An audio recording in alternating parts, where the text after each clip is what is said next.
আসসালামু আলাইকুম, কেমন আছেন সবাই?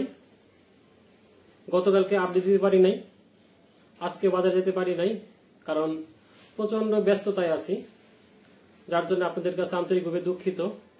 তবে আজকে ফোনে ফোনে একটা তথ্য সংগ্রহ করছি, সেটা এখন আপনাদের সাথে শেয়ার করব। প্রথমে আমি আসি পাটের আপডেট নিয়ে। পাটের দামটা ওই একটু কমতির দিকে, মানে 3600 থেকে 3700 সর্বোচ্চ বা ভালো মানের পাটটা। আসলে এর থেকে খুব একটা বাড়ছে না, শুধু একটু কমের দিকেই আছে। কারণ 3800-3900 4000 টাকাও বিক্রি হয়েছিল কয়েকদিন আগে, কিন্তু এখন সেটা কমতে কমতে 3600 টাকায় এসে ঠেকছে।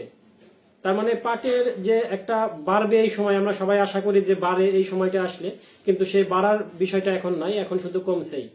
আর সামনে যে আরো কত কমবে সেটা আসলে এখনো বোঝা যাচ্ছে না, তো আমাদের অপেক্ষা করতে হবে। এবছর যে পাটের আমরা প্রেডিকশন করব যে আসলে পাটের দামটা বাড়বে কি কমবে সেটা করা যাচ্ছে না, এটা আসলে একটা কেমন যেন একটা এলোমেলো অবস্থায় আছে। আর পেঁয়াজে যেটা, এখনো হালি পেঁয়াজটা বাজারে উঠে নাই, এখনো সর্বোচ্চ যে উঠছে সেগুলো সব মুড়ি কাটা পেঁয়াজ।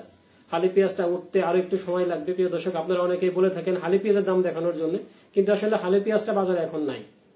যাই হোক, আমরা মুড়ি কাটা আজকে দেখছি সর্বোচ্চ ভালো মানের যে মুড়ি কাটা পেঁয়াজটা, সেটা আজকে বাজারে বিক্রি হয়েছে 1400 টাকা দরে। প্রিয় দর্শক, আজকে বাজার ছিল ফরিদপুর জেলার সালতা উপজেলার বালিয়াগট্টিতে এবং কানাইপুরে, এই দুই জায়গারই সংবাদ এটা। আজকে যে পেঁয়াজ যেটা এবং পাট, সে একই দাম একই অবস্থা দুই জায়গাতেই। তো আর পেঁয়াজটা 12 থেকে 1400, আর পাট 3600 থেকে 3700 ভালো মানেরটা। তবে খারাপ পাটগুলা কিন্তু আরেকটু কম আছে এবং খারাপ পেঁয়াজগুলো আরেকটু কম আছে, 800-900 আছে। তবে ভালো এভারেজ সাধারণত 1300-1400 টাকার মধ্যে আছে, আর পাট ভালোটা 3600-3700 টাকা। এই হলো সর্বশেষ আপডেট। আপনাদের সবাইকে ধন্যবাদ। আল্লাহ হাফেজ।